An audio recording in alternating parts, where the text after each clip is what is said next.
जय गुरु जी, शुक्राना गुरु जी, अनंतम अनंतम शुक्राना गुरु जी। ओम नमः शिवाय, शिव जी सदा सहाय। ओम नमः शिवाय, गुरु जी सदा सहाय। गुरु जी के चरणों में कोटि कोटि प्रणाम और सारी संगत जी को जय गुरु जी। संगत जी, गुरु जी कहते हैं सत्संग सुनने वाले का भी भला और सत्संग सुनाने वाले का भी भला।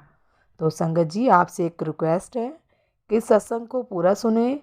सत्संग पसंद आए तो दूसरी संगत जी के साथ सत्संग को शेयर करें ताकि दूसरी संगत जी का भी भला हो सके।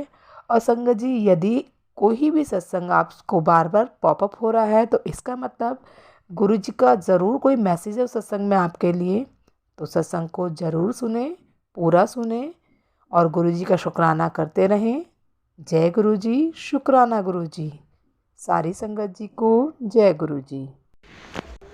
जय गुरु जी। संगत जी, आज मैं अपना तीसरा सत्संग शेयर करना चाहता हूँ क्योंकि मुझे मैसेज आ रहे थे गुरु जी के कि शुक्राना करो।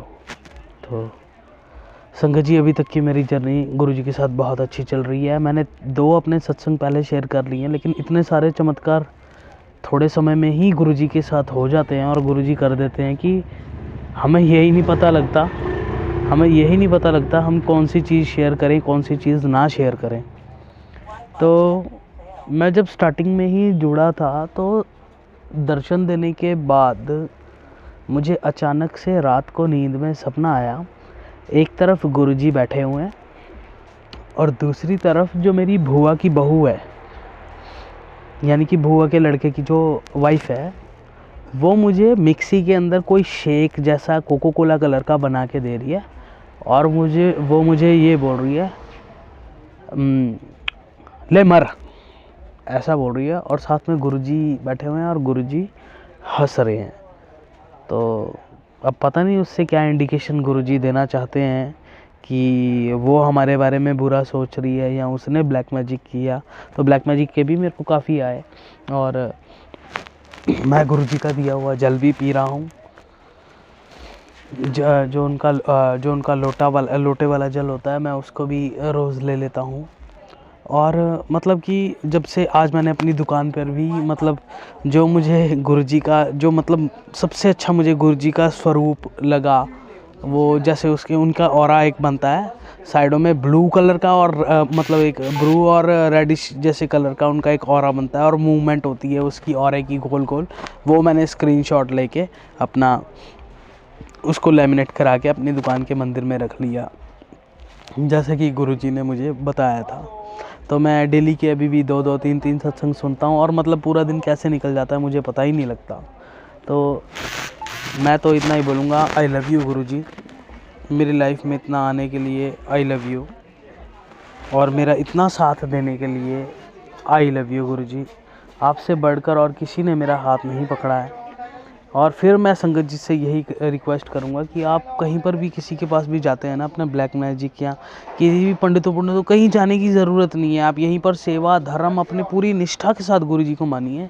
ऐसी कोई भी प्रॉब्लम नहीं है जो वो ख़त्म ना कर सकें। और आपकी लाइफ में आपको कुछ भी चाहिए ना, कुछ भी चाहिए तो आदमी अपने पिता से ही मांगता है ना।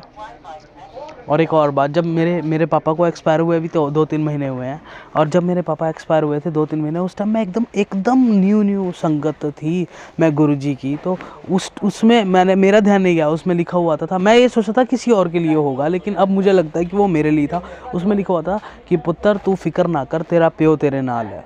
तो आप खुद सोचो संगत जी, वो हमारे बिना बोले ही हमारे माइंड को जानते हैं। तो इनसे बड़ी डिवाइन पावर और कोई नहीं हो सकती कि साक्षात शिव आपको सुन रहे हैं। उनके लिए कोई भी चीज़ इम्पॉसिबल नहीं है। कुछ एक दिनों के गैप के बाद मेरे परिवार में मेरी आंटी के साथ लड़ाई हो जाती है। छोटी छोटी बातों पे हमारी बहस हो जाती है। और क्योंकि हमारे पापा भी अब नहीं रहे दुनिया में, तो हमें सारा भार हमारे ऊपर आ गया है, इसलिए भी और हो जाती है। लेकिन हम एकदम से फिर हमारा कॉम्प्रोमाइज़ भी हो जाता है और हम फिर से हंसने खिलाने लग जाते हैं। तो अभी पीछे जैसे मेरे दुकान पे जो काम करने वाला एम्प्लॉय है, मेरा काम करने वाला जो लड़का है, उसके साथ भी मैंने उसको डांट दिया और मुझे उसके ऊपर गुस्सा आ गया। तो मैंने उसको डंडे से एक डंडा मारा ताकि वो समझ जाए, लेकिन उतनी ज़ोर से भी नहीं मारा, तो वो भी मुझसे नाराज़ हो गया और मतलब कि काफ़ी डिस्टर्ब रहा मैं। तो मैंने घर आके गुरुजी मैं यही मुझे संदेश आ रहे थे कि गुरुजी का मंत्र जाप, मंत्र जाप, मंत्र जाप, बेटा मेरा मंत्र जाप कर, उसी से तेरा मन पवित्र होगा, उसी से तेरे काम बनेंगे, उसी से तेरा मन पवित्र होगा, उसी से तेरे कर्म कटेंगे। तो मैंने वो किया और मैंने कल पहली बार, करता तो मैं पहले भी था, कल मैंने पहली बार बहुत बहुत प्यार से वो मंत्र जाप किया।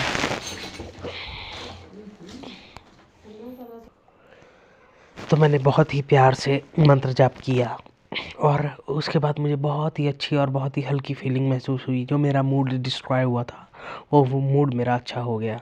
और आज देखो, आज भी मैं जैसे ही अपनी शॉप से आया, क्योंकि ये सुबह तो हम जो मंत्र जाप करते हैं वो संगत जी हम जल्दबाजी में करते हैं, तो हम उसमें उतना फोकस कर नहीं पाते हैं। मैं गायत्री मंत्र का भी जाप करता हूँ, तो उससे भी मुझे बहुत फ़ायदे मिले हैं। तो आज भी मैंने जब मंत्र जाप किया तो मैंने मंत्र जाप बढ़ा भी दिया और प्रेम से भी किया मैंने। एक होता है ना फॉर्मेलिटी करना, फॉर्मेलिटी नहीं, मैंने प्रेम से किया और उसमें मुझे ऐसा लगा जैसे गुरुजी मुझे अपना हाथ, जैसे मतलब मैं गुरुजी से अरदास कर रहा था मन ही मन मंत्र जाप के साथ कि गुरुजी मेरा ये काम नहीं बन रहा है, मुझे ये दिला दो, मुझे वो दिला दो। हम तो बच्चे ही हैं, अपने पिता से मांगेंगे ही मांगेंगे, लेकिन गुरुजी का मुझे उसी टाइम एहसास हुआ कि गुरुजी मुझे अपना हाथ दे रहे हैं। जैसे बोलते हैं ना किसी को प्रॉमिस कर रहे हैं, जैसे एक प्रॉमिस में दो लोग हाथ मिलाते हैं कि हाँ जी आपका काम हो जाएगा, कोई बात नहीं। उसी तरह से गुरुजी मुझे अपना हाथ आगे दे रहे हैं कि मिला बेटा मिला, तेरे काम मैं सारे कर दूंगा, मिला।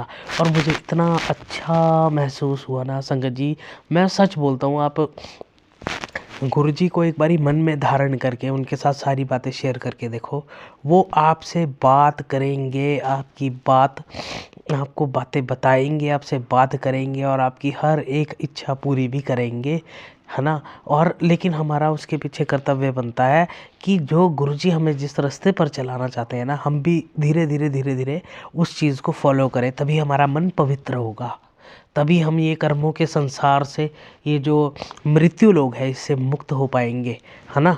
तो गुरुजी को देखो, संतों को पता होता है कि ये अभी जो सोल है ये फिजिकल फॉर्म में आदमियों के रूप में है, तो ये इनमें इतना समर्थ नहीं है, ठीक है ना। तो इनकी डिमांड अब फिजिकल है, तो शरीर है, तो इसकी तो डिमांड तो होगी होगी, है ना। तो उनको पता है, लेकिन फिर भी वो बोलते हैं कि आप हमें मानो, हमारे रास्ते पर चलो, अपने गुरुओं के वचन पर चलो, है ना, और हम आपकी सारी इच्छाएं पूरी करेंगे और अपने कर्मों का विशेष ध्यान रखो। इसलिए संगत जी, गुरुजी का हर एक निर्देश जो मिलता है ना, हमको ये नहीं देखना है कि कौन से चैनल पे है आया है, कौन से चैनल पे मतलब फेक है, कौन सा चैनल कौन सा नहीं है। इसके कारण भी मेरा दो तीन दिन तक कनेक्शन कटा रहा, जब मुझे पहली बार पता लगा कि जी ये चैनल फेक है, ये कुछ भी लिख रहे हैं गुरुजी के बारे में। बट ऐसा नहीं है, आपने जो अच्छा मैसेज लेना होता है ना किसी भी सत्संग को सुन के, ठीक है ना, गुरुजी हमारे को कोई ना कोई मैसेज देना चाहते हैं, उस मैसेज को ले। जस्ट फॉर एंटरटेनिंग कोई सत्संग नहीं सुनना है आपने, उसमें मैसेज भी दिया हुआ है, तो उस मैसेज को भी ले संगत जी। और आज के लिए बस इतना ही। तो फिर से मैं एक बार बोलूँगा, जब गुरुजी ने मुझे जब मैं मंत्र जाप कर रहा था, तो जब गुरुजी ने मुझे अपना हाथ आगे किया, है ना, हाथ मिलाने के लिए, तो मुझे बहुत अच्छा लगा। देखो दिल से, सच्चे दिल से जो गुरुजी के आगे अरदास की जाती है ना, गुरुजी भी वो आगे आकर अपने बच्चों की सुनते हैं। तो इसी के साथ मैं अपना सत्संग संगत जी समाप्त करता हूँ। जय गुरुजी, शुक्राना गुरुजी, अनंतम अनंतम शुक्राना गुरुजी। ओम नमः शिवाय, शिवजी सदा सहाय। ओम नमः शिवाय, गुरुजी सदा सहाय। जय गुरु जी। संगत जी, यदि सत्संग पसंद आया हो, सत्संग को लाइक करें, चैनल को सब्सक्राइब करें। सत्संग बोलने में कोई गलती हो गई हो तो कृपया क्षमा करें। और यदि आप भी अपना सत्संग दूसरे संगत जी के साथ शेयर करना चाहते हैं तो डिस्क्रिप्शन में दी गई ईमेल आईडी और व्हाट्सएप नंबर पर आप अपना सत्संग लिखकर या रिकॉर्ड करके भेज सकते हैं। आपका सत्संग भी दूसरे संगत जी के साथ ज़रूर शेयर किया जाएगा। और सत्संग को पूरा सुने, दूसरे लोगों के साथ शेयर करें, दूसरी संगत जी का भी भला हो सके और आपको भी गुरु जी की ब्लेसिंग मिल सके। जय गुरु जी, शुक्राना गुरु जी। सारी संगत जी को जय गुरु जी।